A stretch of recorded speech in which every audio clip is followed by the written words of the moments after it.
आपका स्वागत है हमारे YouTube चैनल पर। आज हम आपके लिए यूपी होमगार्ड 2026 का जो 25 अप्रैल का फर्स्ट शिफ्ट का पेपर हुआ है उसका एनालाइज करने वाले हैं और सभी बच्चे आंसर की मिला लेना। तो इसमें इस टाइप के प्रश्न पूछे गए। उत्तर प्रदेश राज्य के संवैधानिक प्रमुख कौन होते हैं? राज्यपाल या मुख्यमंत्री या जिलाधिकारी या राष्ट्रपति? तो यहाँ पर कौन सा आंसर है?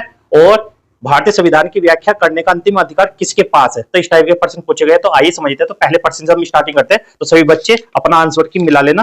तो यहाँ पर हम 41 से स्टार्टिंग करते हैं सबसे पहले।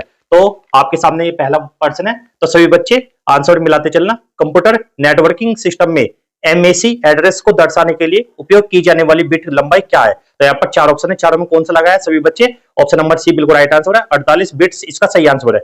इससे अगला क्वेश्चन है, कौन सा संशोधन शिक्षा के अधिकार को मौलिक अधिकार बनाता है? तो यहाँ पर चार ऑप्शन है, चारों में कौन सा? ऑप्शन नंबर बी 86वां संविधान संशोधन। इसके बारे में समझते हैं। 86वां संविधान संशोधन 2002 में जोड़ा गया। आर्टिकल 21A जोड़कर 6 से 14 वर्ष के बच्चों के लिए शिक्षा को मौलिक अधिकार बनाया गया। तो ये प्रावधान जोड़ा गया था। इससे अगला प्रश्न है यहाँ पर, केंद्रीय मंत्रिमंडल की बैठकों में कौन भाग ले सकता है? तो उपराष्ट्रपति, राष्ट्रपति, कैबिनेट के मंत्री या मुख्यमंत्री? तो कौन भाग ले सकते हैं? तो इसमें ऑप्शन नंबर सी कैबिनेट के मंत्री इसमें भाग ले सकते हैं। इससे अगला प्रश्न जो आपके एग्जाम पूछ गया, आयकर अधिनियम की धारा 270A के अनुसार आय की कम रिपोर्टिंग करने पर क्या दंड है? तो यहाँ पर ऑप्शन नंबर ए देकर का 50%। तो यहाँ पर क्या ऑप्शन नंबर ए बिल्कुल राइट आंसर है। इससे अगला प्रश्न है जो आपके एग्जाम पूछा गया, भारत में पर्यावरण संरक्षण को नियंत्रित करने वाला मुख्य अधिनियम निम्नलिखित में से कौन सा है? तो यहाँ पर जल प्रदूषण निवारण और नियंत्रण अधिनियम 1974, वायु प्रदूषण निवारण नियंत्रण अधिनियम 1981, वन्य जीव संरक्षण अधिनियम 1972। यह ऑप्शन नंबर डी बिल्कुल राइट आंसर है, पर्यावरण संरक्षण अधिनियम 1986। भारत में पर्यावरण की रक्षा और सुधार के लिए बनाया गया कौन सा? यह बनाया गया पर्यावरण संरक्षण को नियंत्रित करने वाला अधिनियम 1986।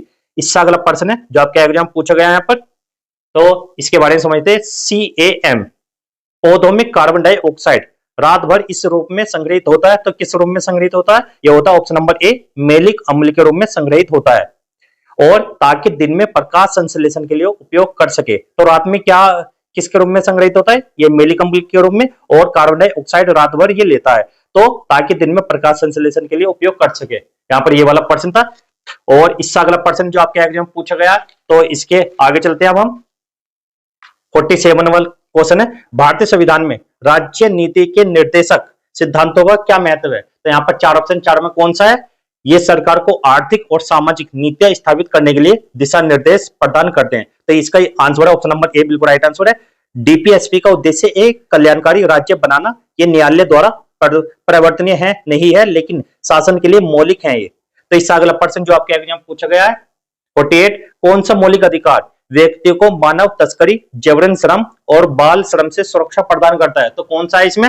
यह ऑप्शन नंबर बी शोषण के विरुद्ध अधिकार। तो इसमें आर्टिकल कौन सा? आर्टिकल 23 और आर्टिकल 24 तस्करी और जबरन श्रम को प्रतिबंधित करता है।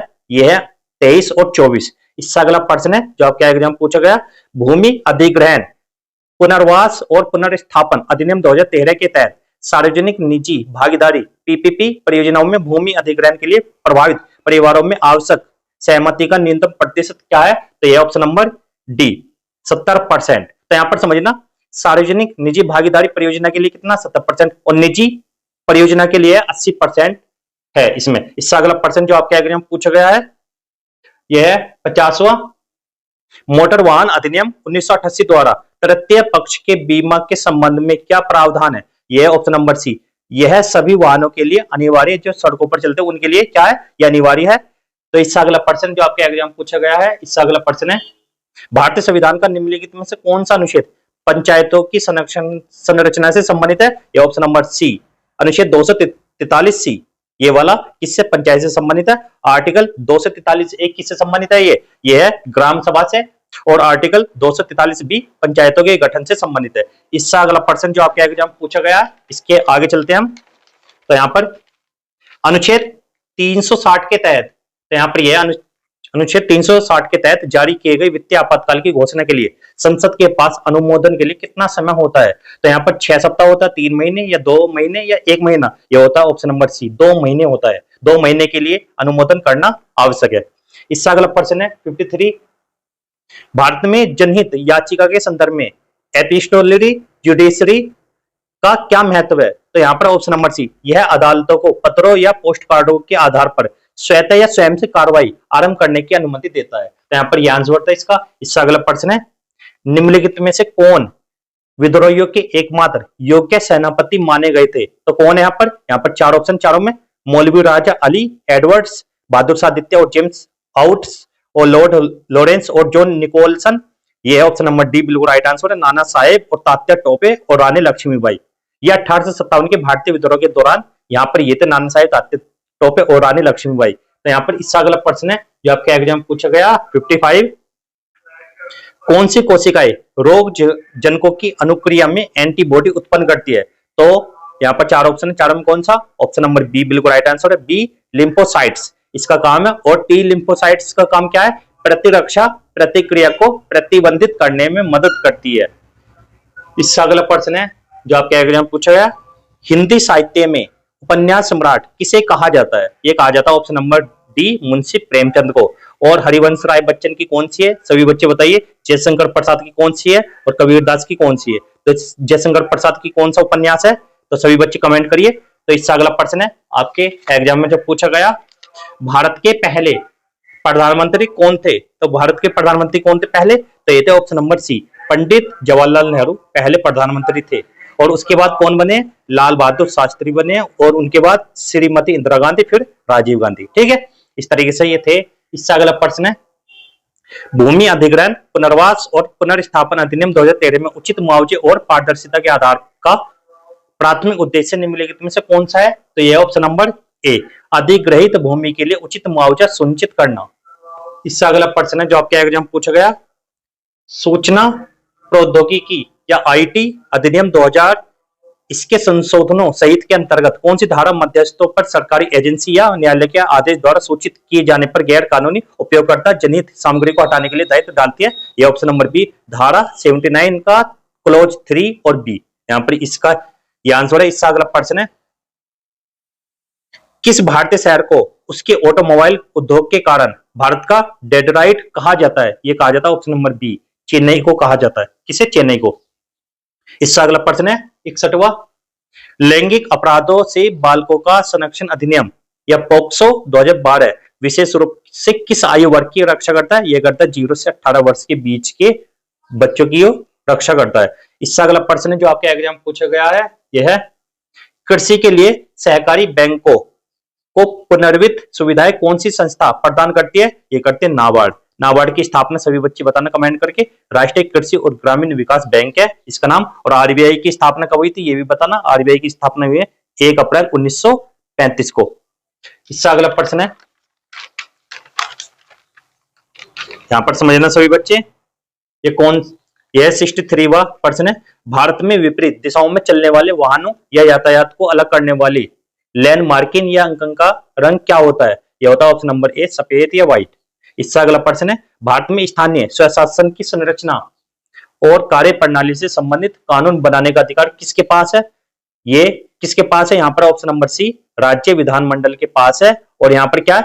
ये 7वीं अनुसूची की राज्य सूची के अंतर्गत कार्य करता है। इससे अगला प्रश्न है जो आपके एग्जाम पूछा गया, उत्तर प्रदेश राज्य के संवैधानिक प्रमुख कौन होते हैं? ये होते हैं ऑप्शन नंबर ए, राज्यपाल। और संघ का या केंद्र का कौन होता है? ये होता है राष्ट्रपति संवैधानिक प्रमुख होता है। ठीक है, इससे अगला प्रश्न है, भारतीय संविधान की व्याख्या करने का अंतिम अधिकार किसके पास है? भारत की संसद, भारत के सर्वोच्च न्यायालय, भारत के प्रधानमंत्री या भारत के राष्ट्रपति? तो अंतिम अधिकार किसके पास है भारतीय संविधान का? यह ऑप्शन नंबर बी, भारत के सर्वोच्च न्यायालय के पास है। संविधान का अंतिम व्याख्याकार भी और संरक्षक भी कौन है? ये भारत के सर्वोच्च न्यायालय। इससे अगला प्रश्न है, किशोर या न्याय बच्चों की देखरेख और संरक्षण अधिनियम 2015 के तहत बाल कल्याण समिति CWC का उद्देश्य क्या है? तो यह ऑप्शन नंबर डी, जरूरतमंद बच्चों के लिए देखभाल और संरक्षण प्रदान करना इसका कार्य है। इससे अगला प्रश्न है जो आपके एग्जाम पूछा गया है, 2024-25 तक भारत में प्रत्यक्ष विदेशी निवेश FDI प्रवाह में किस क्षेत्र का नेतृत्व रहा? तो यह रहा ऑप्शन नंबर बी, सेवा क्षेत्र का सबसे ज्यादा नेतृत्व रहा है। इससे अगला प्रश्न जो आपके एग्जाम पूछा गया, निम्नलिखित में से कौन सी अखिल भारतीय सेवा नहीं है? तो जो ए है भारतीय राजस्व सेवा, ये अखिल भारतीय सेवा नहीं है, लेकिन भारतीय प्रशासनिक सेवा आईएएस, भारतीय पुलिस सेवा आईपीएस, ये भारतीय वन सेवा आईएफओएस, ये तीनों क्या भारतीय अखिल भारतीय सेवा है। ये संविधान के तहत वर्णित है। इससे अगला प्रश्न है जो आपके एग्जाम पूछा गया, जनसांख्यिकीय संक्रमण परिवर्तन के प्रथम चरण की विशेषता क्या है? यह ऑप्शन नंबर बी उच्च जन्म और मृत्यु दर से संबंधित है। इससे अगला प्रश्न जो आपके एग्जाम पूछा गया, सर्वोच्च न्यायालय के किस निर्णय ने बच्चों के लिए निःशुल्क और अनिवार्य शिक्षा का अधिकार अनिवार्य किया? यह ऑप्शन नंबर बी उन्नी कृष्ण जेबी बनाम आंध्र प्रदेश राज्य के तहत और आर्टिकल 21 के तहत अनिवार्य शिक्षा बनाया है। और ये निःशुल्क, और ये कौन से आर्टिकल में? आर्टिकल 21 और 21 ए के तहत ये 2002 में जोड़ा गया था यहाँ पर, ठीक है, 86वां संविधान संशोधन के तहत। इससे अगला प्रश्न है, उत्तर प्रदेश में तहसीलदार की प्राथमिक भूमिका क्या है? तो यहाँ पर क्या ऑप्शन नंबर ए बिल्कुल राइट आंसर है, राजस्व संग्रहण एवं प्रशासन की जिम्मेदारी करना। इससे अगला प्रश्न है, भारतीय नागरिक इससे अगला प्रश्न है, भारतीय नागरिक सुरक्षा संहिता 2023 की कौन सी धारा अनुपस्थिति में विचारक परीक्षण का प्रस्ताव पारित करती है? तो ये करती है ऑप्शन नंबर बी धारा 356। इससे अगला प्रश्न है जो आपके एग्जाम पूछा गया, भारतीय संविधान का कौन सा अनुच्छेद भारत के चुनाव आयोग की स्थापना करता है? ये करता है ऑप्शन नंबर सी अनुच्छेद 324 ये चुनाव आयोग की स्थापना करता है।